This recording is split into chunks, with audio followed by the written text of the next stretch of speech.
Hello, welcome back to my channel. Today we are going to talk about some stress management techniques that students can use and they can keep themselves stress free. The first step is get organized. Try to have a timetable.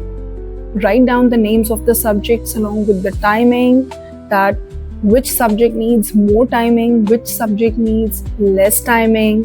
Try to write down all the assignments, try to write all the tests that you have to take. All the details should be mentioned, handwritten, somewhere in your diary or some pages, and you must hang them on the wall so that whenever you enter into your room, you are sitting somewhere, you should be able to identify quickly that which task you have to do at first. Second thing that you can do is that try to break down the complex task into simple ones.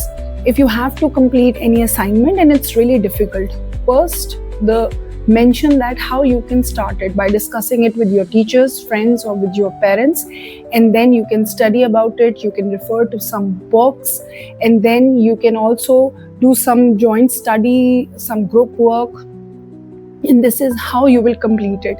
In case you feel any problem, try to communicate with your teachers. Ask them for help. There is no harm or there is no shame in it. Try to discuss everything if something is really bothering you. The second strategy is using Pomodoro strategy. That means after studying for about 25 to 30 minutes, you have to take a break of 5 to 10 minutes. In this way, you will not get bored, you will not get tense, you will not get stressed out, especially the students who have to appear for the exams. This strategy is best for them. After every 35 to 40 minutes even, they can take a break. That means they are going to move around, they are going to talk to somebody in the house, they are going to eat their favorite snack or watch some TV for 5 minutes or grab a book or do some exercise. Instead of just sitting on the table or using a mobile phone is not okay. So try to do some exercises, try to relax yourself, do some deep breathing. By what you can do is you can inhale slowly, then hold your breath, and then exhale out slowly through your mouth. It's the best strategy to relax or calm down yourself. The third strategy is that give yourself some good time. Eat good food on time, drink a lot of water, and move your body a lot. Eating healthy food means that you're not supposed to eat healthy food like fruits and vegetables all the time. It's not like that. Try to have some balance. If you want to eat some sweet, that's okay, you can, but it's not the case where you are going to eat it for the whole day. If you want to eat some bakery item, that's okay. You can have some small amount of bakery item, some pastry, some cake or some donut, but that doesn't mean that you are going to eat it for the rest of the day as well. Have a balanced diet. Eat everything but on time. The second most important thing is you have to sleep on time and you have to wake up on time. Try to complete your sleep for at least 7 to 8 hours. It's very important for the students, for the children of your age, and especially the ones who have to go to school, they have to appear for exams, they have a lot of tests. So this balance is very important. What students or children do that they do not give importance to any of this thing. They just keep on either studying or they keep on taking stress. Another important thing is doing some yoga or exercise, running, cycling, swimming. This is very important. Your body needs movement. If you will not move your body and you will keep on sitting, or if you'll give yourself some break while watching a lot of mobile phone or watching TV only, then that's not a good break. That's a bad break.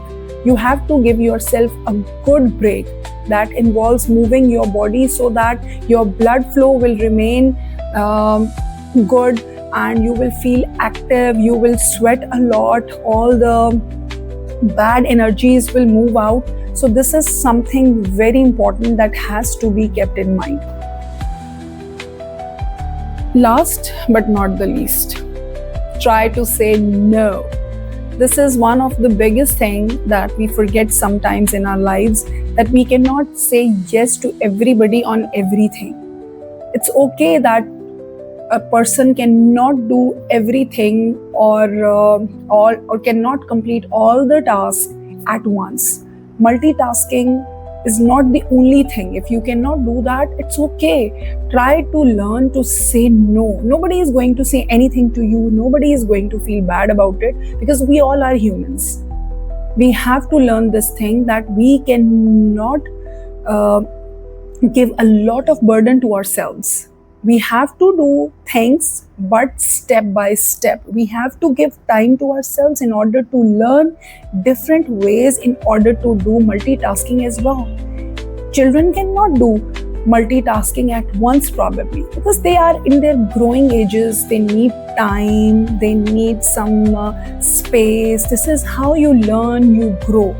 Once you will learn it, that's okay. Then in the life, go on with everything. But don't feel overburdened with the word no. If you do not like something, just simply say thank you, I cannot do that, or I cannot come over today, I cannot complete your task. It's okay. Try to use some good words with your friends or with your family members, and try to say no. All these strategies, I hope, were helpful for you. Try to implement them in your daily routine, and you will see, you will be able to keep yourself away from a lot of negative stress. If you like the video, click on the like button and subscribe to my channel. Thank you. Take care. Bye-bye.